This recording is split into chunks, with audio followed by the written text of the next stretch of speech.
मसुलपुराव मेथाइ खनगिरि रुंसारि भानुमति बंसियारिनि जिउमानि गोजोननि थाखाय आलारि बाथि सावनानै आरज गाबदों।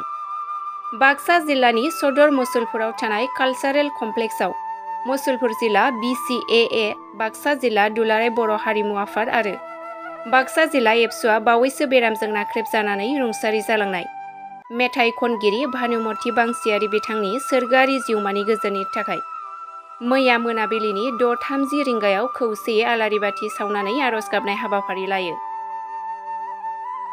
बे आलारि बाथि सावनाय हाबाफारियाव मिरु BCAA नि लेङाइ आफादगिरि दीपक कुमार रामसियारिया बाहागो लानानै आलारि बाथि सावजेनो। लोगोसे बिथाङा भानुमति बंसियारिनि हरखाब रुंसारि जालांनायखौ फोथायनो हायाखै होननानै फोरमायजों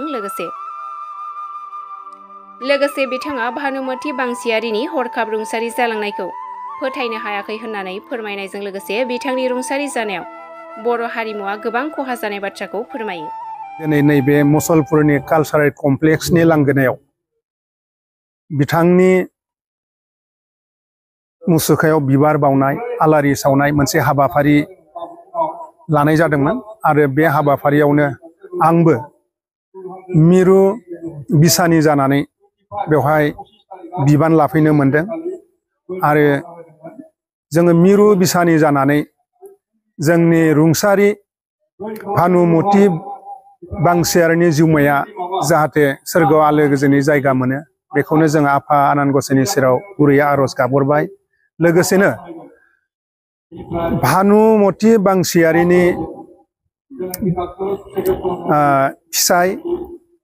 फिसाजो आरो नखरनि गासै बिमा बिफा बिथांमोनना जाहाथे फैबाय थानाय समाव बा थांनानै थानाय समाव जाहाथे आफा इसोरनि गोहो मोनो आरो बिथांमोननि नखराव जाहाथे बेबायदि अलखदा नैथिबार दाफैथों बेखौबो आं आफा आनान गसाइनि सेराव आरज गाबदों। दा जों बेखौनो बुंनांगोन जे मानसिया जोनोम जादों जेला सानसे बेलासे आनज्रायलांखानांगोन, नाथाय बिदि होननानै हरखाबै बा खावसे बैसोआवनो जेब्ला मानसिया आनज्रायलांनो गोनां जायो अब्ला समाजाव संसाराव गोबां दाहा गालाङो, गोबां खहा खालामनानै दोनलाङो।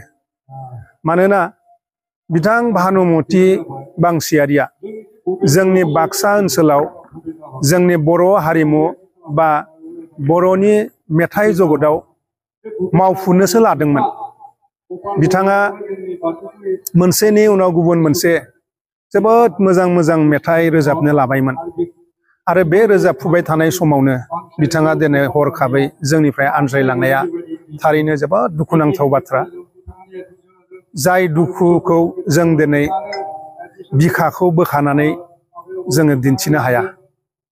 दा बेनिखायनो आं खावलायदों जोंनि बेबायदि महरगिरिफोरा फैगोन थांगोन, नाथाय जोंनि दल संगठनफोरा जोंनि बेबायदि एसेट एबा बेबायदि महरगिरिफोरखौ अराय गोजोर खालामनानै हमलायनानै हेफाजाब होलायगोन होननानै आं बयनिसिमबो गुरै आरज गाबहरनाय जाबाय। थारैनो जोंनि बर' हारिमुनि फोथाराव मोनसे बेसेबांबा सुख'हायै खहा होननानै जों बुंनांगोन। भानुमति बंसियारिया थारैनो जोंनि बाक्सा जिल्लानि मसलपुरनि सेराव थानाय मतिपुर गामियाव जोनोम मोननाय सासे दावगाफुनाय मेथाइ रोजाबगिरि, सासे मुंदांखा जानो लानाय सासे महरगिरिमोन। बिथाङा खोब खम समनि गेजेरावनो गावनि जा रोंगौथि, जा क्वालिटि बेखौ जोंनि हारिनि गेजेराव दिन्थिफुंनो हादोंमोन। जोङो फंसे रावजों बुङोब्ला जोंनि मसलपुर बाक्सा ओनसोलनि बिथाङा साबसिन सासे मेथाइ खनगिरिमोन होननानै बुंब्लाबो बांद्राय बुंनाय जाया। बिथाङा जागायनोसो लादोंमोन आरो बिथाङा बे जागायफुनाय समावनो दिनै हरखाबै थांनाय रबिबार थामहिनबा 25 मे बे खालाराव रुंसारि जालांबाय। जों मोनथिनायाव बिथाङा गोबाव सम मोनसे गोब्राब बेरामाव गोग्लैनानै दङमोन। बिथांखौ मुम्बाइनि टाटा मेम'रियेल केन्सार हस्पिटालावबो लांनानै फाहामथाय होदोंमोन। बेनिफ्राय फैनानैबो गुवाहाटीयाव गोबां बार बिथांखौ फाहामथायखौ होबाय थादोंमोन। नाथाय इसोरनि लुबैनाय बादि बिथाङा दिनै बे मोनसे लाइमोन बैसोआवनो, आं बेनिखायनो लाइमोन बुंगोन, बिथाङा जास्ट माने 40 बोसोरल' बारदोंमोन। बे समावनो बिथाङा जोंनिफ्राय आनज्रायलांबाय। जोंनि मुसलपुर एबा बाक्सा जिल्लानिफ्राय बेसेबांबा सुख'हायै जोंनो मोनसे लांदां फोथार बिथाङा गालांबाय। जाय लांदां फोथारखौ बे मेथाइनि बेलायाव जों आरो माब्लाबाबो हयथ' सुफुंनो हानाय नङा। आथिखालाव जोंनि बर' हारियाव गोबां ओनसोलावनो मोजां मोजां क्वालिटि गोनां महरगिरिफोर जोनोम जाबाय। नाथाय जोंनि बाक्सा मुसलपुरनिफ्राय बिथाङानो बयनिख्रुइ गोजौसिन मासियाव दंमोन होननानै जों बुंनो हायोमोन।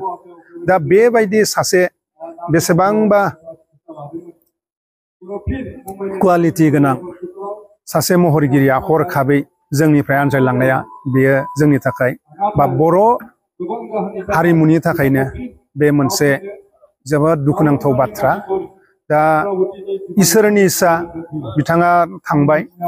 दा बिथांनि बे रुंसारि जिउआ एबा जिउमाया जाहाथे सोरगोआव आलो गोजोनै मोनसे जायगा आवग्रिहैनो हायो। बेनि थाखायनो दिनै जोंनि मुसलपुर डिस्ट्रिक्ट बर' सावथुन महरगिरि आफाद, बाक्सा जिल्ला दुलाराय बर' हारिमु आफाद, बाक्सा जिल्ला दुलाराय बर' फरायसा आफाद आरो बाक्सा जिल्ला